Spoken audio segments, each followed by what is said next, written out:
Motion in one dimensions है ना। हमारे चैप्टर में सिलेबस में है वन डायमेंशनल मोशन, फिर टू डायमेंशनल मोशन है ना, यानी मोशन इन प्लेन, जो हम लोग आगे देखेंगे नेक्स्ट चैप्टर हमारा। तो मोशन, सबसे पहले ये टर्म मोशन को समझिए। What is motion? मोशन किसे कहते हैं और रेस्ट किसको कहते हैं?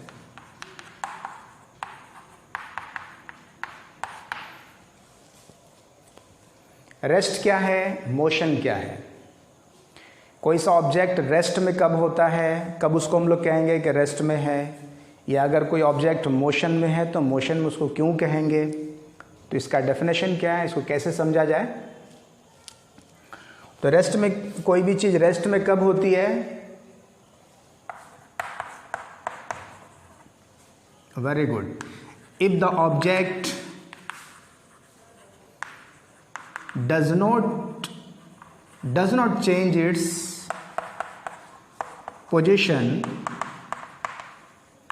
or state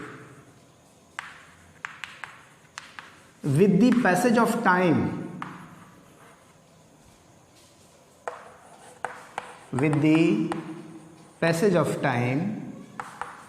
then the object is said to be at rest.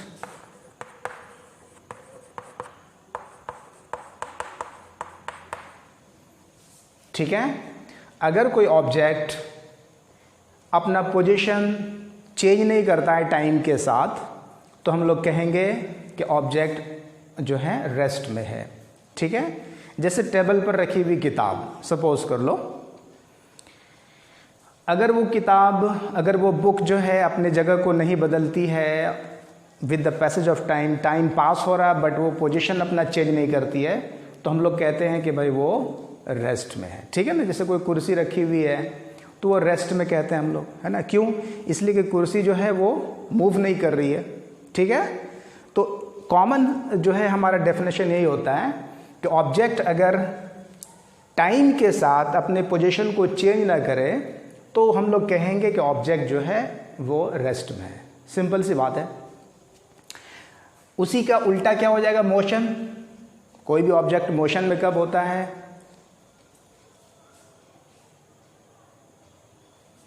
हाँ, with respect to time. Good. यानी अगर ऑब्जेक्ट जो है टाइम के साथ अपने पोजीशन को चेंज कर रहा होता है तो हम लोग कहेंगे कि ऑब्जेक्ट जो है मोशन में। तो आप लिख लो इसको, when the object changes its position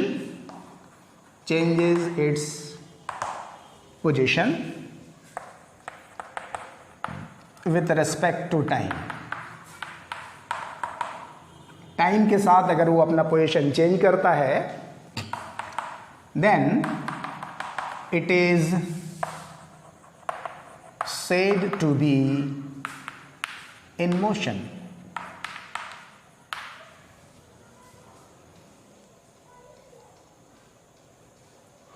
ठीक है। जैसे कि सड़क पे कोई कार मूव कर रही है या कोई पंखा चल रहा है, तो एक्चुअली क्या हो रहा है कि टाइम के साथ जो है वो अपना पोजीशन चेंज करता है। जैसे देखिए, एक सिंपल सा हम लोग एग्जांपल ले लें।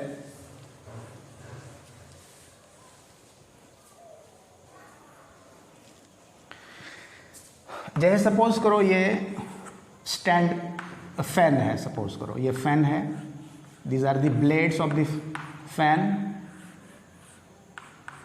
ठीक है। ये जो है अभी रेस्ट में है।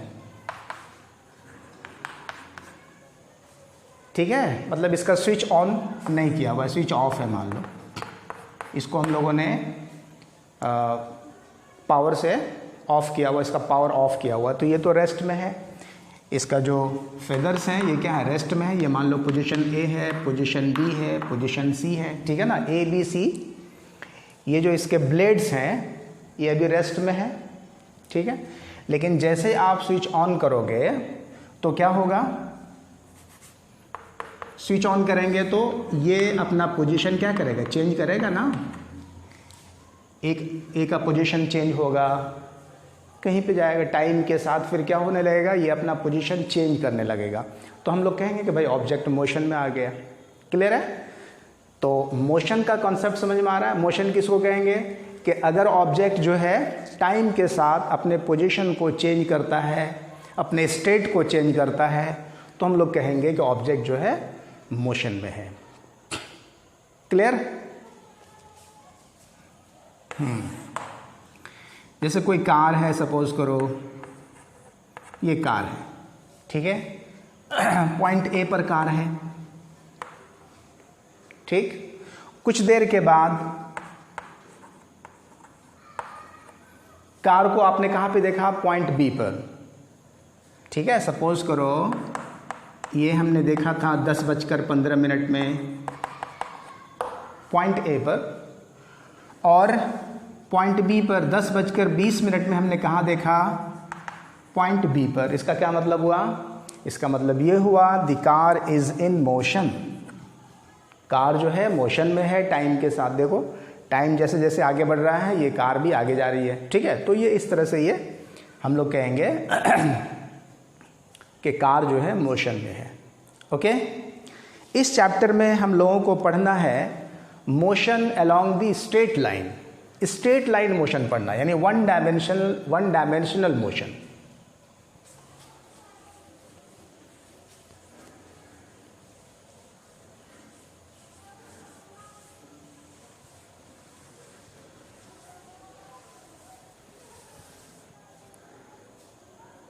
देखिए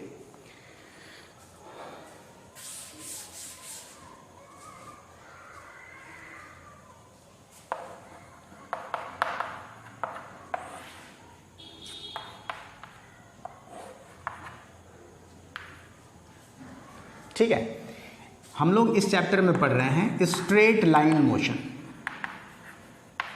स्ट्रेट लाइन मोशन या हाँ इसी को बोलते हैं वन डायमेंशनल मोशन।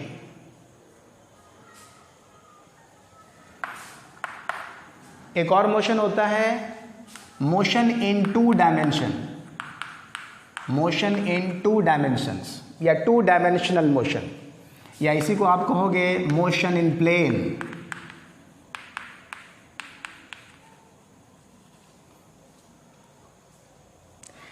समझिए, जैसे स्ट्रेट लाइन मोशन किसको कहेंगे?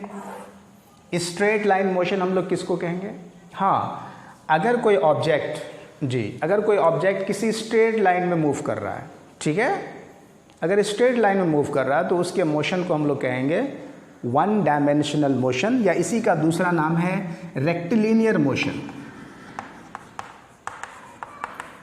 रेक्टिलिनियर मोशन भी बोलते हैं इसको।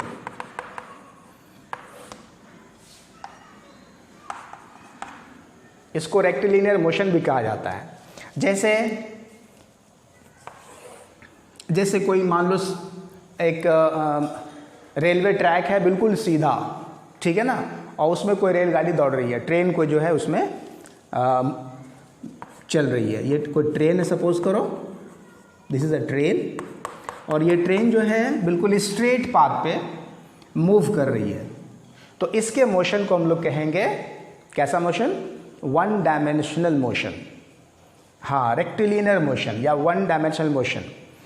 देखो वन डायमेंशनल मोशन को इस तरह से भी डिफाइन करते हैं, अगर किसी ऑब्जेक्ट के पोजीशन को या स्टेट को बताने के लिए हमको क्या चाहिए? सिर्फ एक कोऑर्डिनेट की ज़रूरत पड़े। देखो हमारे पास कार्टेशियन कोऑर्डिनेट्स 3 है ना, x, y और z, सबको पता है। x, y and z, these are the Cartesian coordinates. तो अगर किसी ऑब्जेक्ट के पोजीशन को स्पेसिफाई करने के लिए तीनों में से किसी एक ही कोऑर्डिनेट की ज़रूरत पड़े, या तो x कोऑर्डिनेट या y कोऑर्डिनेट या z कोऑर्डिनेट, तीनों में से कोई एक ही कोऑर्डिनेट इन्वॉल्व हो इस ऑब्जेक्ट के मोशन को स्पेसिफाई करने के लिए, आइडेंटिफाई करने के लिए, तो उस टाइप के मोशन को हम लोग कहेंगे वन डायमेंशनल मोशन। जैसे कि सीधी पटरी पर जो ट्रेन दौड़ रही है, ये एक एग्जाम्पल है, सिंपल सा एग्जाम्पल। या किसी भी हाइट से कोई ऑब्जेक्ट अगर गिर रहा है, कोई पत्थर मान लो किसी हाइट से तुम गिराओगे, तो it will move in a straight line, है ना। जैसे कोई पत्थर है, सपोज करो इसको तुमने ड्रॉप किया किसी हाइट से, तो इसका जो मोशन होगा फिर से यहां पर कैसा मोशन होगा, straight line motion. Okay, straight line motion. Projectile motion जो है वो 2 डायमेंशनल मोशन है, अभी हम लोग देखेंगे उसको। वो एग्जांपल है 2 डायमेंशनल मोशन का। प्रोजेक्टाइल मोशन में ये हम बात कर रहे हैं किसकी, स्ट्रेट लाइन मोशन का। सीधा सा कोई सा बॉल है, अगर तुमने उसको बिल्कुल वर्टिकली ऊपर उछाला, तो वर्टिकली ऊपर बिल्कुल 90 डिग्री पे, समझ रहे हो ना, सरफेस से 90 डिग्री पे बिल्कुल सीधा, तो उसके मोशन को आप कह सकते हो 1 डायमेंशनल मोशन। ठीक है, अपवर्ड मोशन भी 1 डायमेंशन होगा, डाउनवर्ड मोशन भी क्या होगा, 1 डायमेंशन ही रहेगा। ओके, कोई सा भी ऑब्जेक्ट अगर सीधे रास्ते पे मूव कर रहा हो तो उसके मोशन को हम लोग कहेंगे 1 डायमेंशन, चाहे वो किसी भी डायरेक्शन में, जैसे मान लो इस तरह से मूव कर रहा है, देखो इधर ऐसे मूव कर रहा है, तो 1 डायमेंशन ही अभी क्या है, स्ट्रेट लाइन है ना, ये स्ट्रेट लाइन मोशन ही कहलाएगा। अगर ऑब्जेक्ट बिल्कुल ये स्ट्रेट लाइन मोशन किसी भी डायरेक्शन में हो सकता है, कोई ज़रूरी नहीं है इसके लिए मतलब कि एक्स एक्सिस पे जाए या वाई एक्सिस पे या जेड एक्सिस पे, ऐसा नहीं है, किसी भी डायरेक्शन में हो, लेकिन कैसा होना चाहिए, स्ट्रेट लाइन, सीधा। ठीक है ना। जैसे देखो, इसको थोड़ा सा हम लोग और क्लियर करें।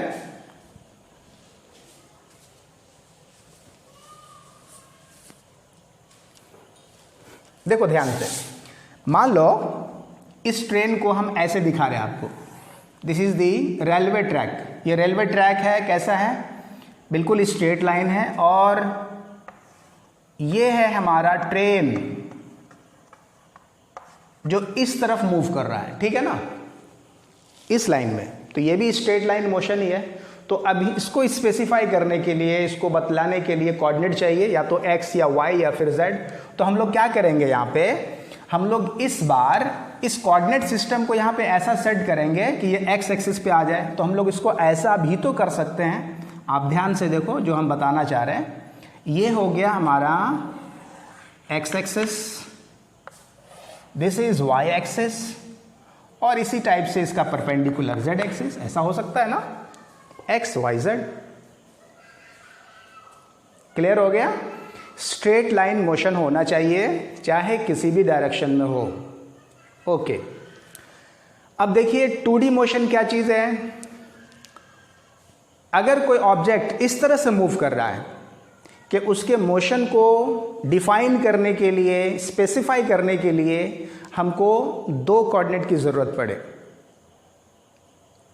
2 कोऑर्डिनेट की जरूरत पड़े, या तो एक्स वाई या वाई जेड या जेड एक्स। समझ रहे हो ना, या तो एक्स वाई चाहिए, या फिर वाई जेड चाहिए, या फिर जेड एक्स चाहिए। तीनों कोऑर्डिनेट्स में से 2 कोऑर्डिनेट की जरूरत पड़े। ठीक है, आप ध्यान से देखो, एक्स और वाई कोऑर्डिनेट को जब तुम मिलाओगे तो ये एक प्लेन फॉर्म करेगा, ये एक प्लेन बनाएगा। प्लेन कैसा प्लेन, एक्स वाई प्लेन। ये भी प्लेन बनाएगा, वाई जेड प्लेन, और ये क्या होगा, जेड एक्स प्लेन। क्लियर है। अब जैसे अभी आपने कहा था प्रोजेक्टाइल, प्रोजेक्टाइल हमारे चैप्टर में भी है, सिलेबस में है प्रोजेक्टाइल। और वो प्रोजेक्टाइल कैसा मोशन है, 2D मोशन। कैसे 2D है, तो देखो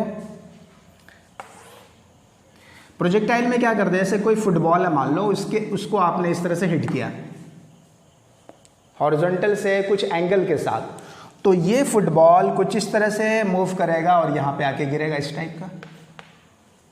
बहुत ध्यान से देखो, तो ये जो इसका पाथ है, ये कैसा पाथ है, पैराबोलिक पाथ। ठीक है ना। या इसको थोड़ी देर के लिए समझने के लिए समझो कि ये सर्कुलर टाइप का पाथ है, सर्कल नहीं होगा, ये सेमी सर्कल नहीं होगा। तो इसमें देखिए, हाँ कर्व है, ये कर्व है, वेरी गुड, कर्व है। तो आप देखो यहाँ पे ये ऑब्जेक्ट जब पैराबोलिक पाथ में मूव कर रहा होता है तो ये एक्स कोऑर्डिनेट को भी फॉलो करता है, वाई कोऑर्डिनेट को भी फॉलो करता है। मतलब इसका जो मोशन होता है वो एक्स एक्सिस के अलोंग भी होता है, वाई एक्सिस के अलोंग भी होता है। जैसे सपोज कर लो इस पॉइंट से आपने इसको प्रोजेक्ट किया, तो इसको मान लेते हैं ओरिजिन, ये ओरिजिन है। इस तरफ मान लो एक्स एक्सिस है, इस तरफ मान लो वाई एक्सिस है, ठीक है।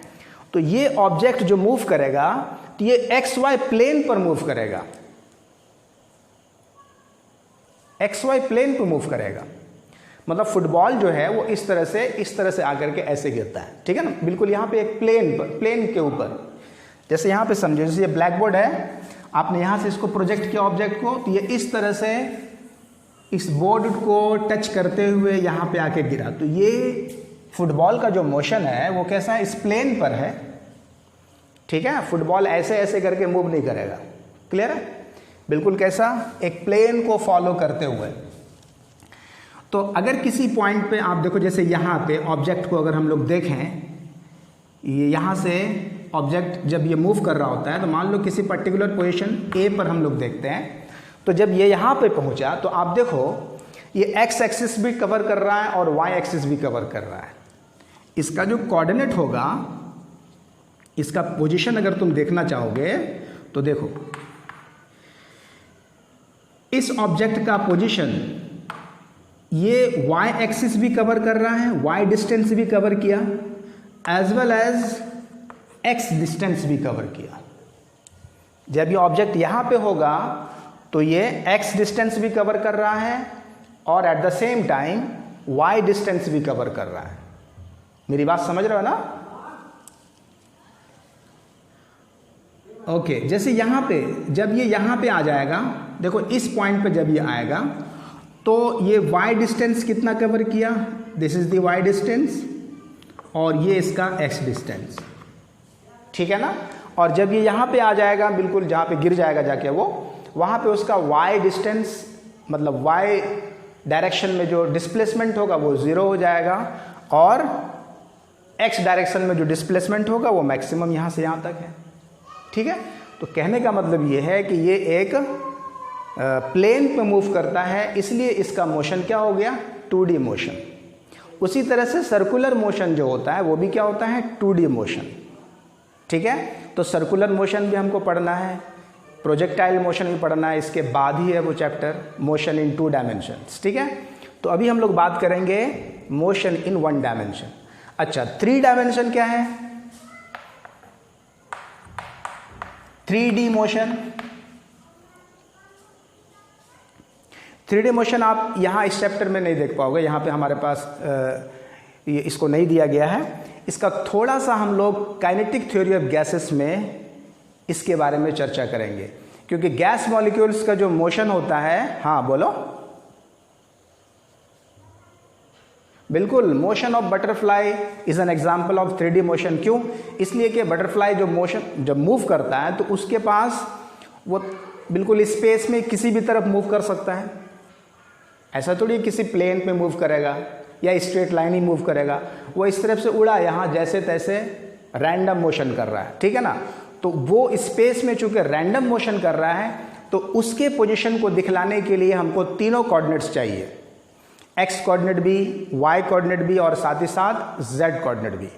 तो किसी ऑब्जेक्ट के पोजीशन को स्पेसिफाई करने के लिए अगर तीनों कोऑर्डिनेट चाहिए हों, एक्स, वाई एंड जेड, तब उसके मोशन को क्या कहेंगे, 3 डायमेंशनल मोशन।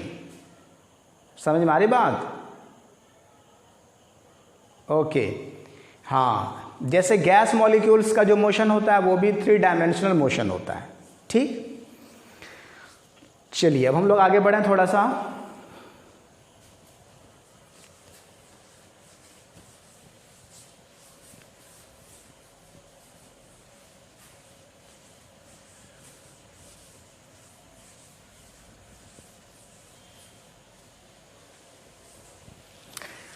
देखो मोशन जो है ना, एक चीज आप लिख लो नोट में, फिर हम लोग आगे बढ़ते हैं। मोशन जो है ना, it is a relative term.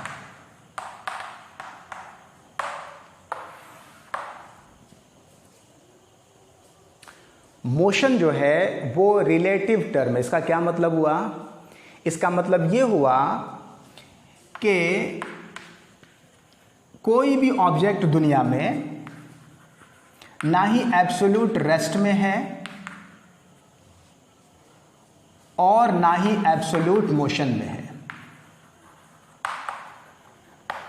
ये बहुत ही इंपॉर्टेंट चीज है। देखो,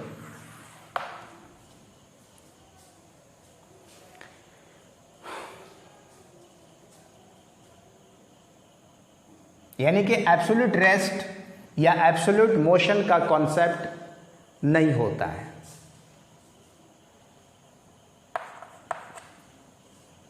there is no absolute rest और एब्सोल्यूट मोशन। तो मोशन कैसा हो सकता है? मोशन हमेशा एक रिलेटिव टर्म से ही डिफाइन होगा। मोशन जब भी होगा, जब भी किसी ऑब्जेक्ट के मोशन को अगर हम लोग डिफाइन करना चाहेंगे, बताना चाहेंगे, तो किसी एक रेफरेंस फ्रेम के रिस्पेक्ट में ही बताया जा सकता है। अब ये एक टर्म आ रहा है यहां पे, देखो, रेफरेंस फ्रेम या frame of reference. Frame of reference, frame of reference.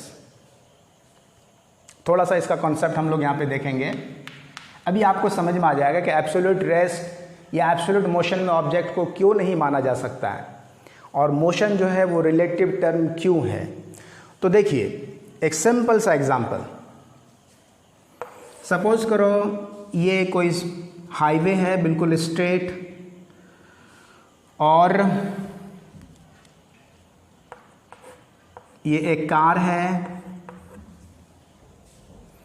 और इस कार में दो आदमी बैठे हुए हैं। मान लो P है और Q, दो अलग अलग आदमी हैं, P है, Q है। ये कहाँ पे बैठे हुए हैं? कार के अंदर हैं, ठीक है। और कार जो है मूव कर रहा है एक कांस्टेंट स्पीड के साथ। सपोज करो कि 50 किलोमीटर पर आवर के रफ्तार से ये कार चल रही है, हाईवे में चल रही है, ठीक है।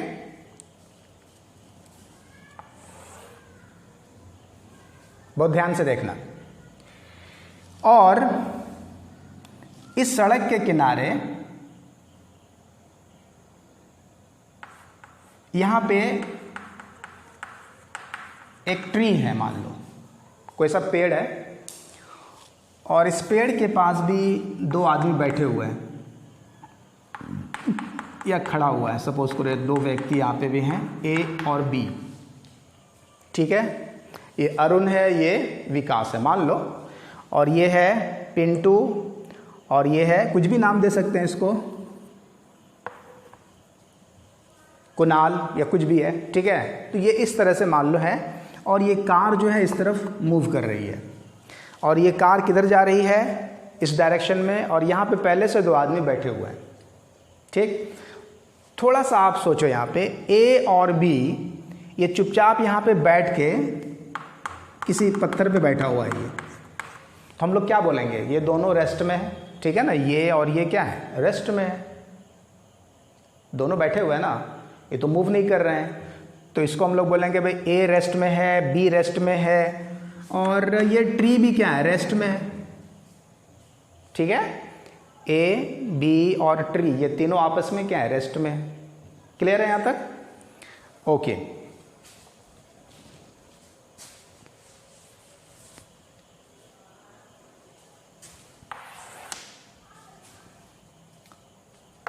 A is at rest with respect to B।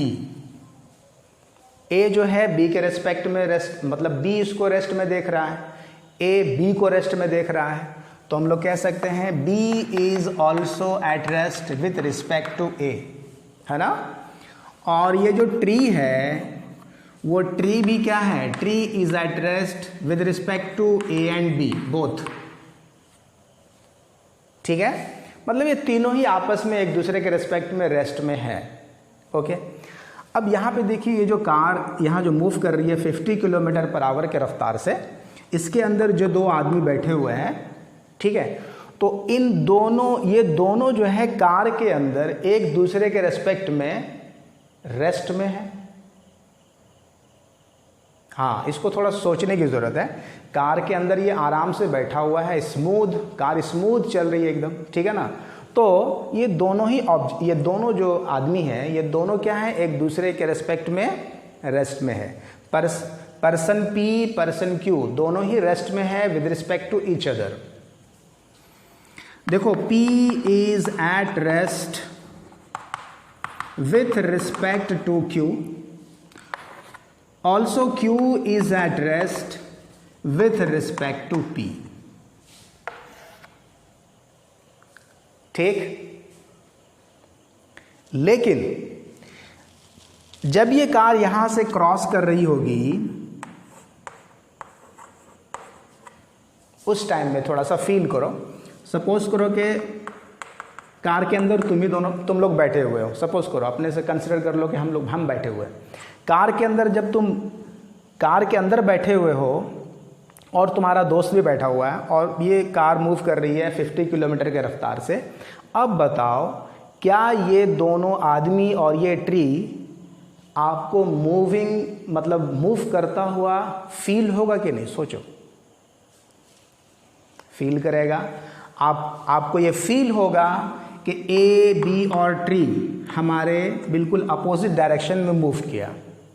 आप जा रहे हो इस तरफ और ये ए, बी और ट्री जो है जस्ट हमारे अपोजिट डायरेक्शन में मूव करता है। ऐसा लगता है ना? हाँ, तो अभी देखो, अभी हम लोग क्या कह रहे थे? अभी एक तरफ हम लोगों ने कहा कि भाई ए, बी और ट्री रेस्ट में है। फिर हम लोगों ने दूसरी बार ये भी कहा कि पी और क्यू, ये पी और क्यू रेस्ट में है, ठीक है ना। लेकिन अब हमारे पास एक फीलिंग आ रही है कि पी और क्यू के रेस्पेक्ट में ए, बी और ट्री ये मोशन में है। समझ रहे हो? ए, बी और ट्री मोशन में है। किसके रेस्पेक्ट में? पी और क्यू के रेस्पेक्ट में। क्लियर है? या फिर अब ये दोनों पर्सन जो है कार में बैठने वाले आदमी को या कार को भी तो मूव करता हुआ देख रहा है ना। तो यहाँ पे P और Q मोशन में है with respect to A, B and tree. ये भी तो हो सकता है, ठीक है। तो एक ही चीज़ को देखो, हम लोग दो बार यहाँ पे इसको पढ़ रहे हैं। एक बार हमने इसको कहा कि भाई ये रेस्ट में है, ये भी रेस्ट में है, लेकिन जब इन दोनों को रिलेट करते हैं, उस वक्त मोशन फिर से डिफाइन हो रहा है। देखो, तो ये है, यही है रिलेटिव टर्म। रिलेटिव टर्म का मतलब ये हो गया कि थोड़ी देर समझिए, यहां पे देखो, ए, बी और ट्री कहां पर है? ग्राउंड में है। ग्राउंड में है तो ग्राउंड के रेस्पेक्ट में ए, बी और ट्री रेस्ट में है। ग्राउंड के रेस्पेक्ट में, इस टर्म को थोड़ा सा आराम से आप समझो, ग्राउंड के रेस्पेक्ट में ए, बी और ट्री रेस्ट में है। तो ये जो ग्राउंड है ना, इसको आप कहोगे फ्रेम ऑफ रेफरेंस। इसी का नाम है frame of reference. Frame of reference किसको कहते हैं? ऐसा सिस्टम जहां से, यानी कि जिस सिस्टम से हम लोग क्या करते हैं, किसी ऑब्जेक्ट के मोशन को एनालाइज करते हैं। किसी ऑब्जेक्ट के मोशन को, उसके पोजीशन को हम लोग एनालाइज करते हैं, उसको कहते हैं फ्रेम ऑफ रेफरेंस, ठीक है। तो इस, ध्यान से सुनो, इस फ्रेम ऑफ रेफरेंस के रेस्पेक्ट में ए, बी और ट्री रेस्ट में है। लेकिन अगर हम कार की बात करें तो कार, ये जो कार है ना, कार खुद एक फ्रेम ऑफ रेफरेंस फिर से है। Car is also a frame of reference. ठीक है, अब अगर हम कार के अंदर बैठ के सोचें, देखें, तो कार में हम जब बैठेंगे और वहां से जब एनालाइज करेंगे इन ऑब्जेक्ट्स को, तो ये हमको मोशन में दिख रहा है। ग्राउंड पे बैठ के देख रहे थे हम, तो ये तीनों रेस्ट में था, और अगर हम कार के अंदर बैठ जाएं और वहां से इन्हीं को देखें तो ये मोशन में आ जा रहा है। तो इसका मतलब ये हुआ कि ऑब्जेक्ट का जो मोशन है या रेस्ट का जो पोजीशन है वो फ्रेम ऑफ रेफरेंस पे डिपेंड करता है। ठीक है, एक ही ऑब्जेक्ट का मोशन जो है अलग अलग फ्रेम ऑफ रेफरेंस में अलग अलग हो सकता है। जैसे एकदम बिल्कुल को इसको फील करने के लिए समझो आप, जैसे सपोज करो समंदर में एक बहुत बड़ा सा शिप है, बहुत बड़ा शिप, और उस शिप में क्रिकेट का मैदान भी होता है। अरे जब बहुत बड़ा जहाज़ होगा तो उसके अंदर क्रिकेट का मैदान है, सब कुछ है। तो दो आदमी क्रिकेट का मैदान है उसमें बैठा हुआ बीच में, अब बैठ के गप कर रहा है। सोचो, इसको फील करो। तो वो दोनों आदमी एक दूसरे के रेस्पेक्ट में रेस्ट में है कि नहीं है? क्यों रेस्ट में है? इसलिए कि पॉइंट ऑफ ऑब्जर्वेशन यानी फ्रेम ऑफ रेफरेंस जो है वो ग्राउंड है, ग्राउंड। तो ग्राउंड के रेस्पेक्ट में वो तो रेस्ट में है। एकदम ध्यान से समझना। एक तीसरा आदमी किनारे पे बैठा हुआ है, किनारे पे, ठीक है, समंदर के किनारे पे। अब वो शिप को तो मूव करता हुआ देख रहा है ना, शिप को मूव करता हुआ देख रहा है। तो वो जो ग्राउंड है, ग्राउंड के रेस्पेक्ट में वो पूरा शिप और वो दो आदमी जो बैठा हुआ वो भी मूव कर रहा है। तो ग्राउंड के रेस्पेक्ट में ये मोशन में आ गया। क्लियर है बिल्कुल? यहां तक सही है? ठीक है ना? हाँ। अब जैसे मान लो, इसको ऐसे समझते चले जाओ, अर्थ पे हम बैठे हुए हैं, ठीक है, अर्थ में हम अपने कुर्सी लगा के बैठे हुए हैं घर पे, ठीक है। अर्थ हमारे लिए क्या है? ग्राउंड हमारे लिए क्या है? फ्रेम ऑफ रेफरेंस है। तो हम अपने ग्राउंड के रेस्पेक्ट में, अर्थ के रेस्पेक्ट में रेस्ट में है, कुर्सी पे बैठे हुए। एक आदमी स्पेस में चला जाता है। सपोज करो तुम स्पेस में चले जाओ, थोड़ा सा इसको जो है इमेजिन करो, स्पेस में चले गए। अब स्पेस से जब तुम अर्थ को देखोगे, सपोज करो तुम देख पा रहे हो, तो अर्थ को जब स्पेस से देखोगे तो हम जो कुर्सी पे बैठे हुए हैं, तो अब तो हम मोशन में नजर आएंगे तुमको। फील समझ में आ रहा है? और मेरी रफ्तार क्या होगी? मेरी रफ्तार वही होगी जो अर्थ की रफ्तार होगी। क्लियर है? हाँ, ठीक है। उसी तरह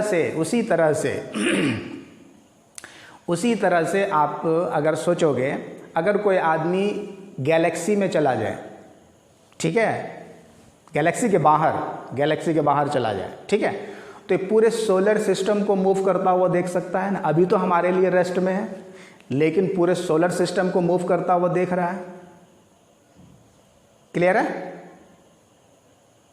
समझ में आ रही बात ना? तो अगर आप इसको थोड़ा सा एनालाइज करते चले जाओगे तो आपको पता चलेगा कि कोई सा भी ऐसा कोई पॉइंट ही नहीं है जो कि जिसको हम लोग मतलब एब्सोल्यूट कोऑर्डिनेट मान सकें, एब्सोल्यूट पॉइंट मान सकें। कोई ना कोई मूव कर रहा है किसी न किसी के रेस्पेक्ट में, ठीक है। तो इसीलिए अब इस लाइन को समझने की कोशिश करो कि motion is a relative term. There is no concept of absolute rest और एब्सोल्यूट मोशन। परफेक्टली रेस्ट में या परफेक्टली मोशन में किसी चीज को हम नहीं बोल सकते हैं जब भी हम डिफाइन करेंगे with respect to frame of reference. Clear है ये चीज? फ्रेम ऑफ रेफरेंस की कहानी उम्मीद है कि थोड़ी बहुत समझ में आई होगी। अब देखो थोड़ा सा और इसको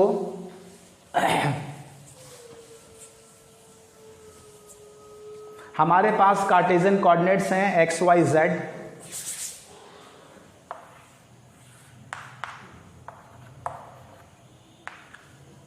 ध्यान से देखना,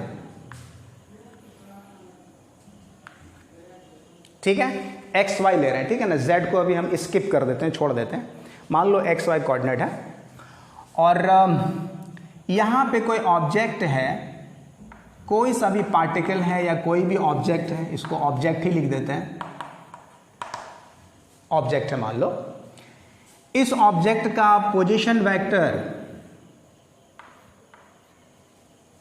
यही है position vector, this is the position vector, मान लो आर। वेक्टर चैप्टर में बताए थे आप लोग को पोजीशन वेक्टर, किसी भी ऑब्जेक्ट का पोजीशन वेक्टर उसको ओरिजिन से खींचना है, तो ये इसका पोजीशन वेक्टर है, ठीक। ओके, चलिए अब देखिए, और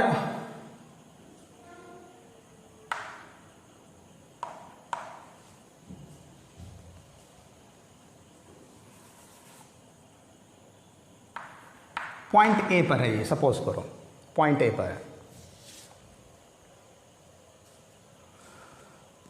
अब अगर ये पूरा सिस्टम, ये एक सिस्टम है, ये पूरा का पूरा एक सिस्टम है, इसी का नाम है frame of reference. Frame of reference ये एक सिस्टम है जिसमें ऑब्जेक्ट का पोजीशन दिखाया जा रहा है। मान लो कोई सा पर्टिकुलर टाइम है t1, ठीक है ना, यहाँ पे है और ये पूरा सिस्टम मूव कर रहा है कांस्टेंट स्पीड के साथ। कांस्टेंट स्पीड के साथ ये मूव कर रहा है, एकदम ध्यान से देखना, ठीक है ना। ये ऐसे करके मूव कर रहा है, ठीक है। तो पोजीशन वेक्टर जो है इस ऑब्जेक्ट का चेंज होगा,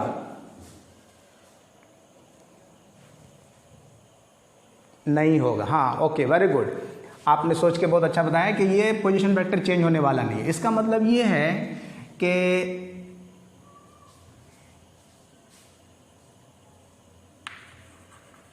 the object A is at rest with respect to the system O नाम दे देते हैं, ठीक है ना, सिस्टम O, इसका कुछ भी एक नाम दे दिया, ठीक है ना। ये कांस्टेंट स्पीड के साथ मूव कर रहा है और पोजीशन वेक्टर इसका चेंज भी नहीं हो रहा है। मतलब ये हुआ कि ये उसी तरह से है जैसे कि हम कार में बैठे हुए हैं और कार मूव कर रही है कांस्टेंट स्पीड के साथ, ठीक है ना। तो मेरा पोजीशन क्या है, हम तो रेस्ट में है, कार के रेस्पेक्ट में, कार के फ्रेम ऑफ रेफरेंस के रेस्पेक्ट में। अच्छा, अब एक कॉन्सेप्ट लाते हैं, एक और दूसरा सिस्टम। इसी ऑब्जेक्ट को हम दूसरे फ्रेम ऑफ रेफरेंस से देख रहे हैं, ध्यान से देखो। This is x dash, y dash, O dash, ठीक है। मान लो ये अभी इस पोजीशन में है, यहां पे है, और ये सिस्टम जो है रुका हुआ है, ये सिस्टम रेस्ट में है। ये जो सिस्टम है, system O dash, system O dash, ये सिस्टम स्टैटिक है, रुका हुआ है। तो इस सिस्टम के रिस्पेक्ट में इसका जो पोजीशन वेक्टर होगा वो क्या होगा, ऐसा करते हैं, थोड़ा सा हम लोग इधर बनाते हैं,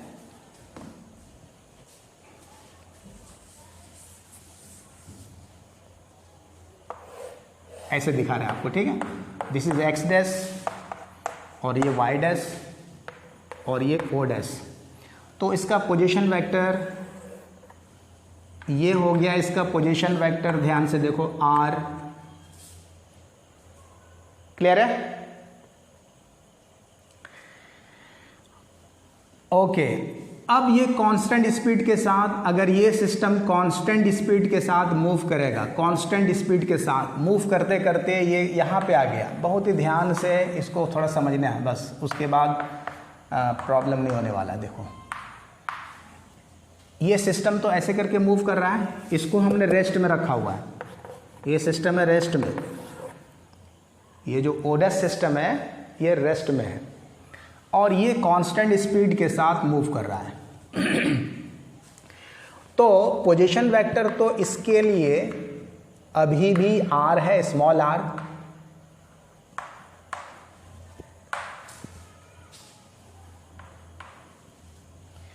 ये सिस्टम जब मूव कर रहा है तो ये पोजीशन तो इसका चेंज नहीं हो रहा,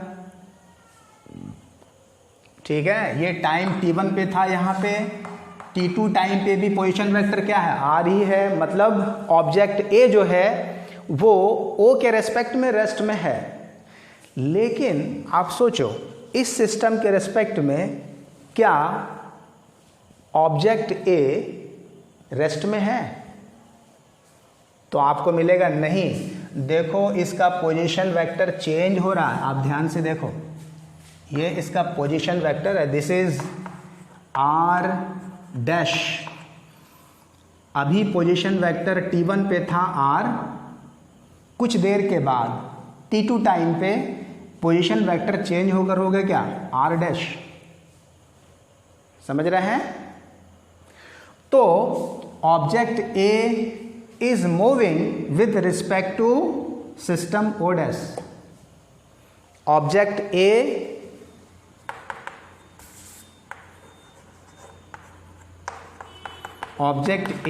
is in motion with respect to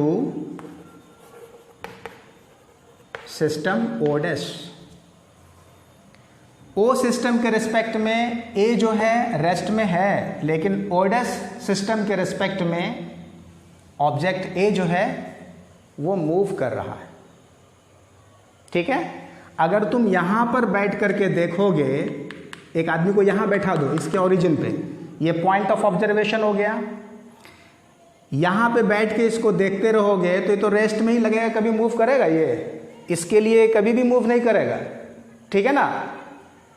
लेकिन जो यहाँ बैठा हुआ है, देखो ध्यान से, अगर यहाँ पे कोई बैठा हुआ है और यहाँ पे बैठ के इसको देखेगा तो क्या उसका पोजीशन चेंज हो रहा है? तो आंसर है यस, चेंज हो रहा है। ये तो चेंज होता हुआ देखेगा ना। अभी यहाँ था, कुछ देर के बाद वहाँ हो गया, कुछ देर के बाद और कहीं हो जाएगा। तो ये कहानी है फ्रेम ऑफ रेफरेंस की। तो ये एक फ्रेम ऑफ रेफरेंस है, ये भी एक फ्रेम ऑफ रेफरेंस है। तो फ्रेम ऑफ रेफरेंस क्या चीज है? तो आप इसको लिख लो, the system in which we study about the motion of an object.